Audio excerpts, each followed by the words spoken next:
আসসালামু আলাইকুম। আজ রান্না করছি কাটা মশলা দিয়ে গরুর মাংস।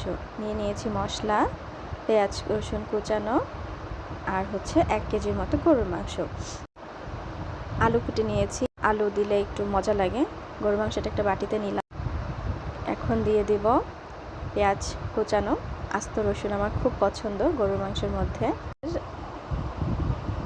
পেঁয়াজগুলো ভালো করে দিয়ে দিচ্ছি।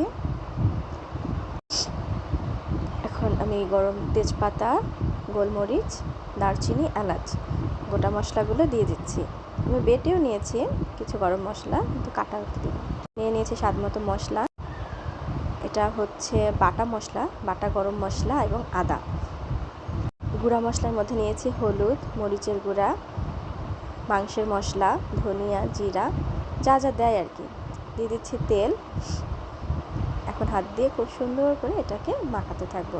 মাখাতে একটু কষ্ট হয়, হাড্ডিতে গুঁতা খাচ্ছিলাম হাতের মধ্যে, বাট যত মাখাবেন তত মজা লাগবে। এই মাখানোটার মধ্যেই ম্যাজিক। এই যে কিছুক্ষণ ধরে মাখিয়েছি, এখন দেখুন সুন্দর একটা কালার চলে আসছে। মশলার রেশিও ঠিক থাকলে কালার সবসময় সুন্দর আসে। এভাবে আমি কিছুক্ষণ মাখায় আধা ঘন্টার মতো রেখে দিব ঢাকনা দিয়ে ঢেকে।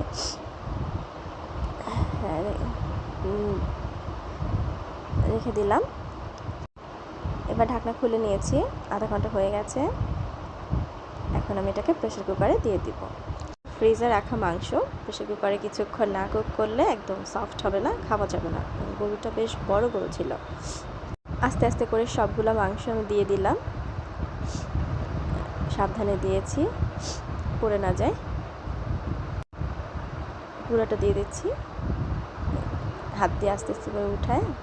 এখন এই যে নিচে একটু পেঁয়াজ আর পেঁয়াজের পানি রয়ে গেছে, ওটা দিয়ে দিব। পেঁয়াজের রসেই মাংসটা রান্না হবে, তাহলে টেস্ট হয়।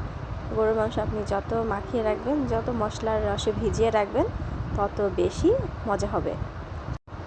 এখন আমি এটাকে সরাসরি চুলাতে দিয়ে দিব। ঢাকনা দিয়ে চুলার উপরে দিয়ে দিব, কুক করতে থাকবো। কিছুক্ষণ পর নিয়ে আসছি final look. And this is the final look. যে দেখুন, রসুন দেওয়া আছে বড় বড় দুইটা, বাকিগুলো খুঁজে পাচ্ছি না। সুন্দর একটা কালার। এটা টেস্ট করে দেখেছি, অনেক মজা। আপনারা এভাবে রান্না করবেন। জাস্ট আর কিছু না, যেভাবে মাখিয়ে রেখেছিলাম ওভাবেই নামিয়ে ফেলছি। তাতে এত সুন্দর কালার আসছে। প্রেসার কুকার থেকে ঢালাটা আমি দেখাইতে পারি নাই, কারণ ঢালতে গিয়ে ছিটে গিয়েছিল। আল্লাহ হাফেজ, বাই বাই।